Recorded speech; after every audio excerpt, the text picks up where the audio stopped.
nuestro querido Hugo Semmelmann, que creo que aquí está en espíritu presente entre nosotros.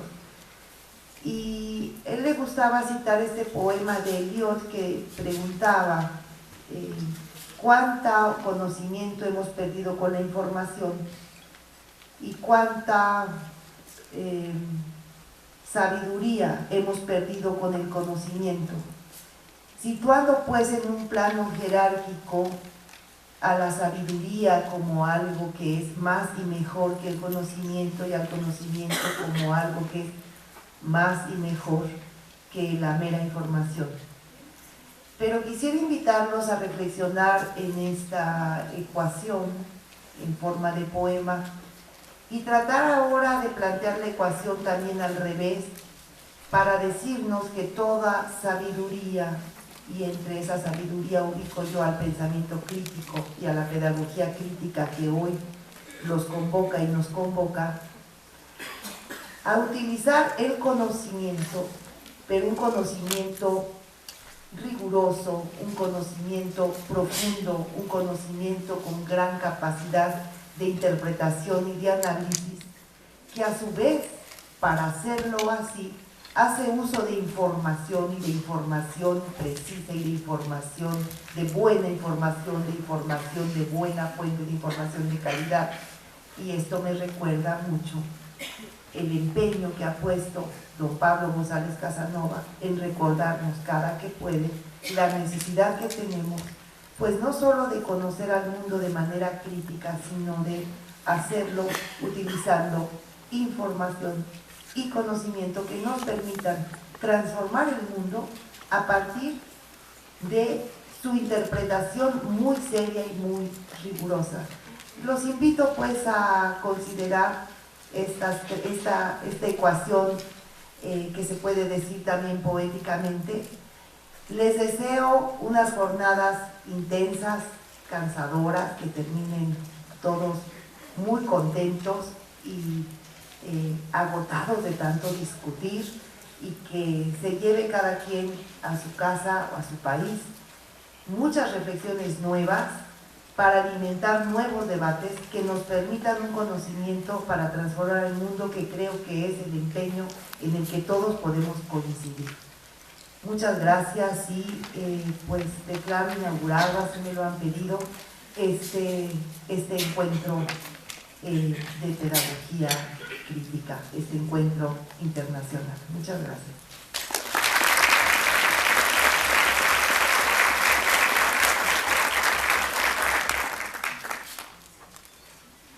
Muchas gracias, doctora. Damos la palabra a la doctora María Eugenia Alvarado. Cuenta con 10 minutos, doctora. Gracias, Gerardo. Primero y antes que nada, quisiera darle un saludo a todos y cada uno de ustedes como participantes activos, como luchadores por un otro mundo posible, ¿no? Y es mi deseo que todos y cada uno de ustedes logren reproducirse como arenas en el mar, conscientemente, y que este canto de una posibilidad diferente lo lleven a sus hogares, y desde ahí no nos lo lleven, sino desde ahí actuemos de diferentes formas. Dicho lo cual, quiero agradecer después a la vida esta oportunidad de estar con ustedes, a Margarita, obviamente, a los que me invitaron a estar aquí, y les quiero hacer una cuestión. Les decía a Margarita que es una cuestión muy mía lo que les voy a presentar.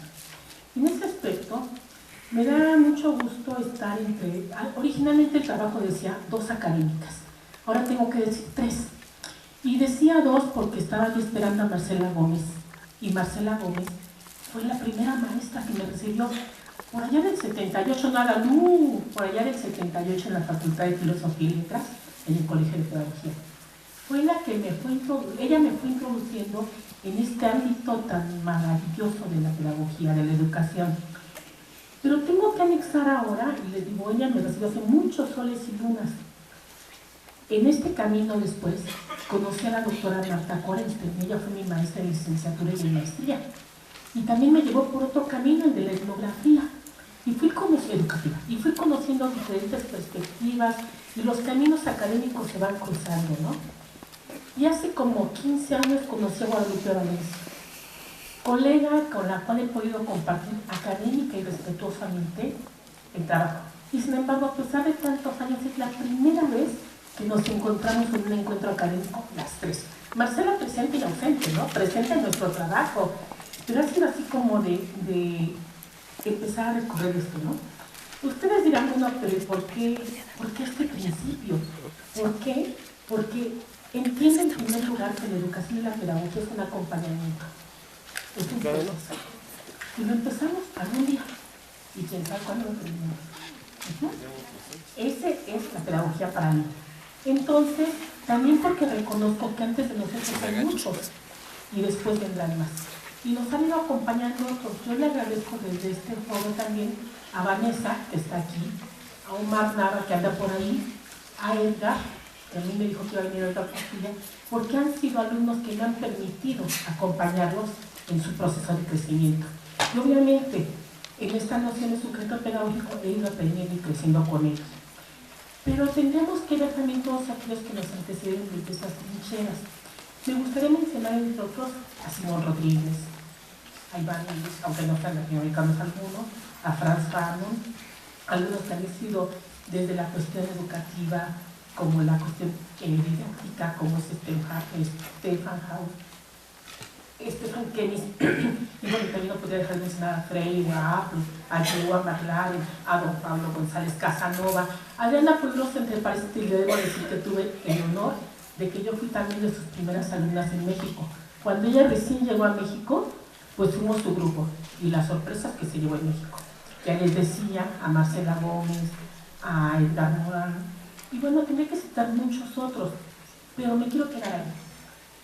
Toda vez que les he narrado brevemente esto, de mi experiencia de vida, de cómo se ha ido a acompañar la pedagogía, permítanme marcar mi participación con tres autores que por ahí se van a volver 5, todos ellos vitales desde mi muy particular punto de vista de la educación y para la educación. Voy a citar solamente alguna frase de ellos. Uno de ellos, si estamos en su espacio, está llamado así el auditorio, no voy a acabar. Quiero que todo sea bello en armonía con la naturaleza. Ricardo Flores Magón. 2. No hay cambio sin sueño, como no hay sueño sin esperanza. Paulo Freire. Y 3. Hablar es existir absolutamente para el otro. Franz Fanon. Y bueno, es precisamente en este espacio que Flores Magón ha evocado con el buen vivir de nuestros compañeros bolivianos, con esta frase que yo leía de él, ¿no? Con Freire que nos dice quién no ha soñado que el mundo posible, quién no ha soñado que es posible otras cosas, ¿no? Y nos lleva a ver precisamente que es igual y es esta educación en el diálogo. Y aquí lo vinculo justamente con Franz Fanon. Por todo esto es que considero que de gran relevancia el estudio de las pedagogías críticas en la región latinoamericana. Parafraseando a Roland, la verdad siempre es revolucionaria. Frase que, por cierto, erróneamente la atribuyen a Gramsci, y no es de Gramsci. Por ahí también la atribuyen otras a otras, ¿no? Como por ejemplo el respeto al derecho a tener la paz. Ya saben a quién se la atribuyen, pues no es de él. Podríamos decir que la pedagogía y por ende la educación siempre es revolucionaria, pese a todos los esfuerzos realizados para hacer de ella una práctica alienante. Así tenemos, desde mi muy particular punto de vista, que la educación conlleva la verdad. Y esto lo podemos constatar en los cambios y movimientos sociales que se han dado en diferentes latitudes del mundo y como principal motor en la región de Latinoamérica. Recordemos que se dijo que el movimiento zapatista es el primer movimiento de la posmodernidad, que nos remite necesariamente a una historia de luchas, de conquistas, confrontaciones, búsquedas, de un encuentro y un reencuentro con su propia identidad en un momento histórico en el cual las tradiciones y las ideologías se debilitan y la identidad se convierte en un nuevo camino de lucha y de conquista. La educación, por esta razón, constituye una base desde la cual es posible repensar críticamente la realidad, reflexionar y idear nuevos proyectos colectivos y aprender a vivir en un mundo multi e intercultural. Basta con recordar en este sentido a Simón Rodríguez, el maestro de Simón Bolívar, ¿no? Justamente, que nos decía desde aquellos años de insurgencia y desde nuestra América Latina lo fundamental de construir una educación que recupera la tradición y creatividad de los pueblos originales, Y por ahí podemos mencionar entre otros Andrés Bello, María de Ojos, José Martí, Domingo Faustino Sarmiento, Luis Iglesias, Vasconcelos y todos los demás, ¿no? Estoy con el punto. Que nos hablan sobre la importancia de ver más que individualismos, grupos, y más que otras participaciones sociales. No obstante, la educación popular sigue siendo una pedagogía de la resistencia y de la liberación. En un conjunto con los grandes movimientos, decían que aquí hay compañeros de los del movimiento Sin Tierra, de los Sin Tierra en Brasil, pero también están algunos que no lo han dicho y han estado en la escuelita de los zapatistas. Y es de estas formas cómo se ha ido redefiniendo la renovación de la cultura. Es por esta razón que se abren estos espacios académicos para un intercambio, para una creación, pero insisto, para llevarnos todo y verlo, ¿no? Entonces diría, es decir que tanto el pensamiento como las ideas trascienden de todos los límites marcados. Un pensamiento crítico en todos los aspectos de las palabras. La educación superior, la universidad, retomemos a otro, a José Revueltas, se debe volver el motor crítico y autocrítico de las sociedades. Eso es y debe ser la educación superior, que es donde estamos justamente. La academia, en este sentido, debe de conocer ampliamente que la universidad, como una de las máximas educativas, es un universo de ideas cuyo trabajo esencial es el de las herramientas necesarias para que éstas se desarrollen de manera propicia. La tarea no es sencilla, no me voy saltando, la tarea no es sencilla. Para ello es necesario reconocer ampliamente este tipo de encuentros que abren como puertas llenas de esperanza, como un espacio propuesto y llevado a cabo por estudiantes comprometidos a diferentes niveles, políticamente con la construcción de ideas, proyectos de investigación más profundos, etc., para la creación de otro tipo de pedagogías que luchen contra esa pedagogía hegemónica y dominante que permean lo amplio y ancho del campo educativo y que está al servicio de las cúpulas de poder. En este sentido, este evento representa un espacio de resistencia que nos muestra aquellos trabajos educativos que muchas veces se invisibilizan por las pedagogías oficialistas, que niega y minimiza aquellas experiencias educativas que no cumplen con ciertos criterios dictados por la misma pedagogía dominante. Pues todo esto es un reto. Y se está dando una lucha también en lo teórico, en lo conceptual, en lo interdisciplinario. Parte del principio de que la pedagogía es eminentemente interdisciplinaria. Reflexionen si hay alguna actividad educativa, alguna actividad humana donde no entre lo pedagógico, donde no entre lo educativo. Y verán que no encuentran ninguna, desde todas las áreas y de todas las trincheras. Bueno, ya les dije que es poder construir alternativas contundentes y contrahegemónicas desde abajo, y las periferias, con experiencias que nacen desde el núcleo mismo de las clases populares en la región latinoamericana. Las pedagogías críticas latinoamericanas se representan un compromiso histórico en contra de aquellos que no han sido negados como pueblos latinoamericanos desde hace siglos. La vida íntegra y digna se constituye poco a poco en comunidades y con las herramientas materiales y espirituales necesarias, sin dejar en el olvido nuestras raíces y nuestra historia. Me salto todo y nada más les diría que todo esto que acabo de decir se da obviamente desde una visión de la universidad, pero desde una concepción de la universidad vista como un espacio de lucha y de creación, creatividad y actitudes reflexivas. Y para terminar, quisiera decir solamente, como diría Machado, que al andar se hace el camino, y como diría León Felipe, y por eso lo evoco con todos ustedes, lo importante es llegar todos y a tiempo, no uno y solito. Y ya nada más, la cereza del pastel, lo que diría el gran Pablo Neruda. El más grande de los hombres sencillos es nuestro maestro. Muchas gracias. Mira, Marcela.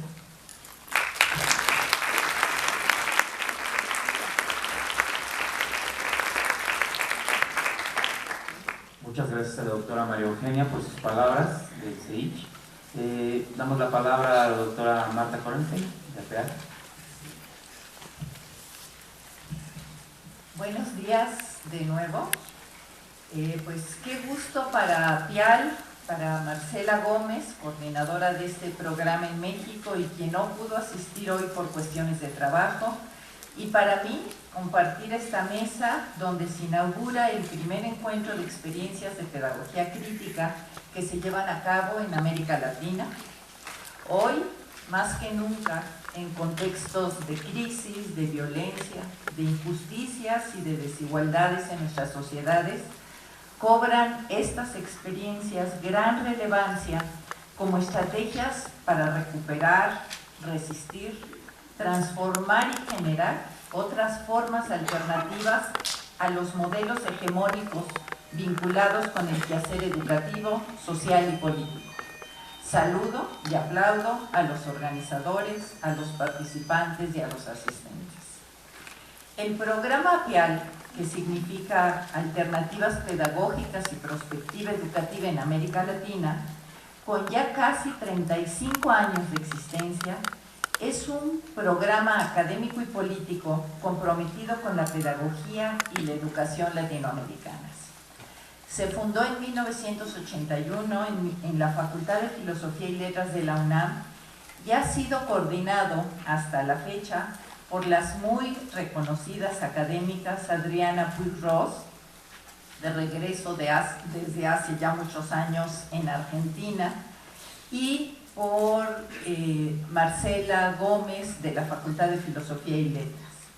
Actualmente el programa cuenta con convenios, investigadores y proyectos en varios países: Argentina, Colombia, Brasil, Chile y obviamente México. Desde sus orígenes ha tenido como uno de sus principales objetivos recopilar, sistematizar y analizar las experiencias educativas innovadoras y alternativas a las propuestas oficiales hegemónicas, que han sido generadas por distintos sectores en contextos específicos, tanto institucionales como sociales, en diferentes momentos de la historia pasada y reciente de México y de otros países de América Latina. Para este fin, ha recuperado y sistematizado estas prácticas mediante formatos de sistematización que se han ido afinando con el paso del tiempo, acompañado de ejercicios de teorización, construcción y análisis de un campo de categorías, de conceptos, de herramientas metodológicas.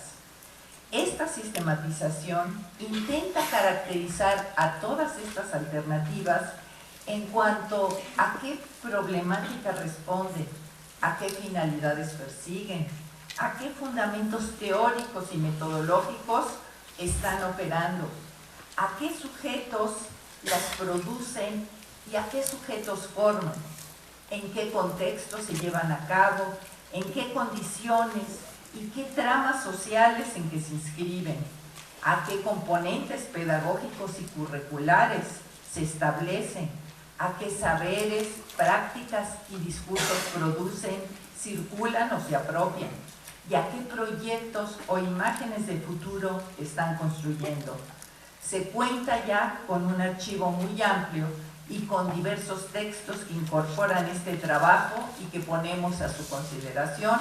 Uno de ellos es un texto que salió el año pasado, que se llama justamente Reconfiguración de lo educativo en América Latina, experiencias pedagógicas alternativas, y aquí se da cuenta desde distintos países qué es lo que se está haciendo. Esto está en la Facultad de Filosofía y Letras para su consideración.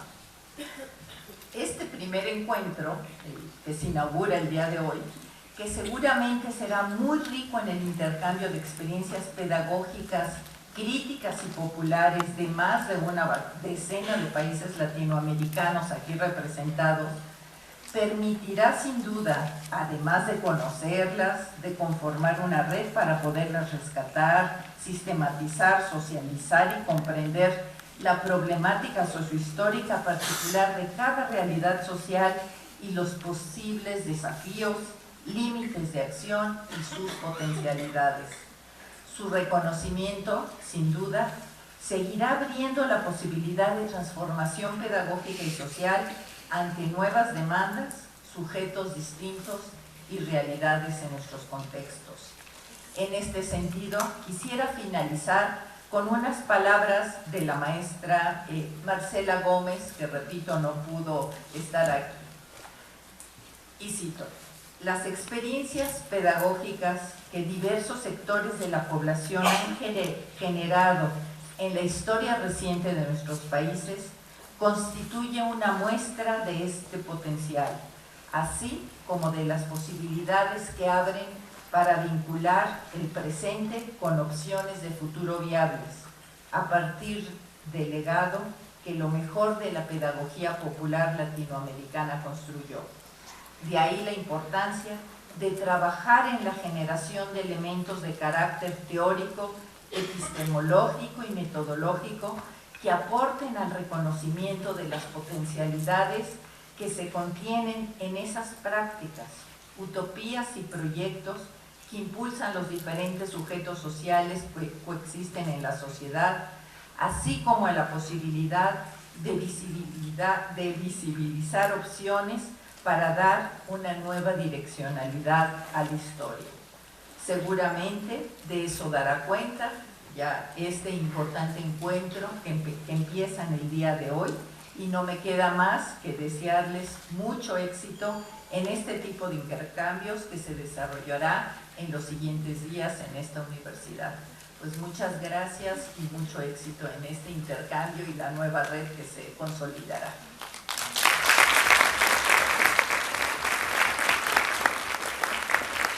Muchas gracias, doctora Marta Korenstein, de APEAL, en representación de APEAL, y de la doctora Marcela Gómez.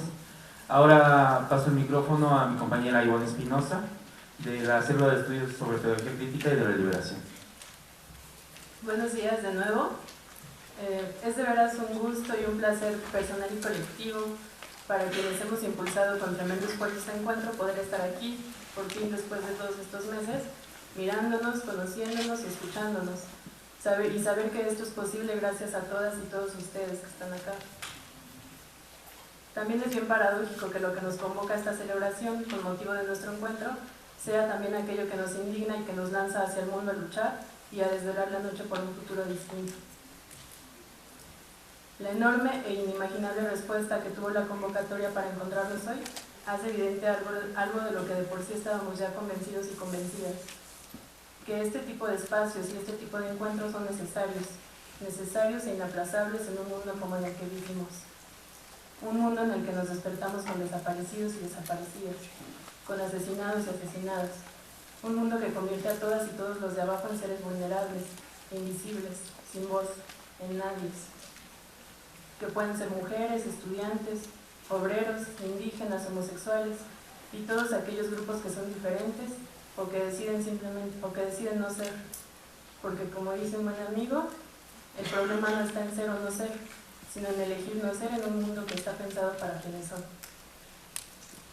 Así, a nombre de la Célula de Estudio de Pedagogía Crítica y de la Liberación y de quienes formamos parte de este grupo autogestivo que nace a raíz de la carencia de contenidos críticos en la licenciatura, me es bien grato darles la más fraterna bienvenida a este espacio, al encuentro que se gesta como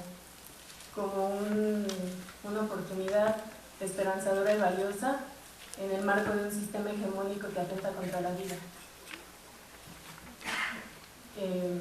Entonces, en este espacio venimos acá a encontrarnos y a dialogar con experiencias que caminando nos van demostrando que otro mundo es posible. Sean bienvenidas y bienvenidos.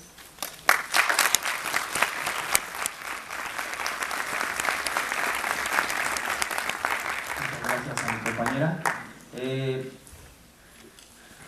Aprovecharé el minuto solamente para agradecer, como dicen, a todas ustedes, a todos ustedes, a todas, a todos, claro, porque también el lenguaje está en disputa, así como la educación.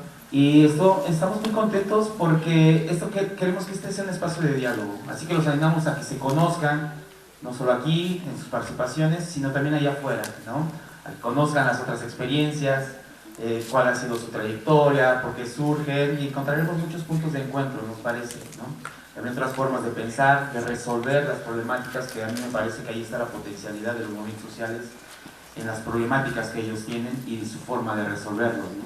Entonces los invitamos a que se conozcan, a que conversen, a que podamos construir en conjunto, y que también esto no termine en un encuentro, ¿no? Que es una de las discusiones o de las reflexiones que tenemos desde el inicio los compañeros, de que esto no termine en un encuentro, que a veces ocurre, sino que se le dé continuidad a este trabajo que ya se inició y que se pueda ampliar ese trabajo no solo en México, sino en América Latina, que esa es la intención.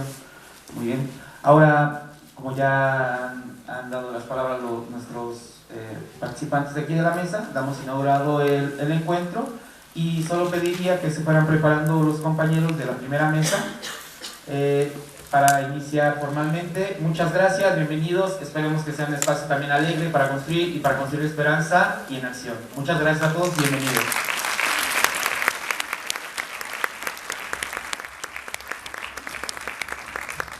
Así que si se va a listar